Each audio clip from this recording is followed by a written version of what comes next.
Il faut qu'on parle de ce duo dont personne ne parle. Ryan Coogler, Michael B. Jordan. On a eu Creed, Black Panther. Et là, on a Sinners. J'ai été le voir au début du mois et franchement, la séance m'a laissé sans mots. Je vais pas spoiler l'histoire, ok, mais on va devoir mettre un petit peu de contexte. L'histoire se passe en 1932 au Mississippi, en pleine période de ségrégation raciale et de prohibition aux États-Unis. Deux frères décident d'acheter une ancienne scierie et d'y faire un nouveau bar pour la communauté noire. Tout se passe bien, les gens viennent, la fête bat son plein et un moment, le petit Sammy interprète la chanson I Lied to You et c'est à ce moment-là que tout part en vrille. Quand j'ai vu cette scène, j'étais tellement émerveillée. Et j'étais fière, j'étais contente. Genre, c'était beau à voir, en fait. C'était magnifique. Déjà, la chanson, elle est magnifique.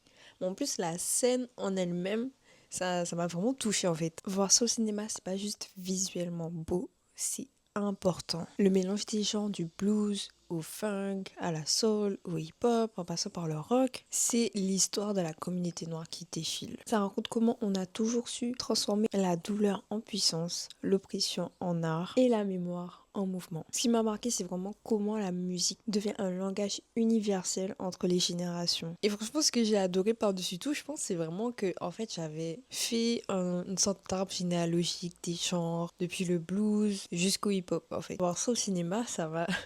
Je me suis dit, mais ouais, en fait, j'ai bossé là-dessus. Je comprends la symbolique derrière, tu vois. Genre, c'est vraiment magnifique. En plus, on a eu deux personnages joués par Michael B. Jordan. Franchement, faut le dire, en fait. C'est pas n'importe quoi. C'est pas n'importe quel film. En tout cas, moi, je dois aller le revoir. Une seule séance, c'est pas suffisant pour bien tout comprendre. En tout cas, on se donne rendez-vous lundi prochain pour une nouvelle actu. Et d'ici là, comme tu le sais déjà, stay fresh, stay clean.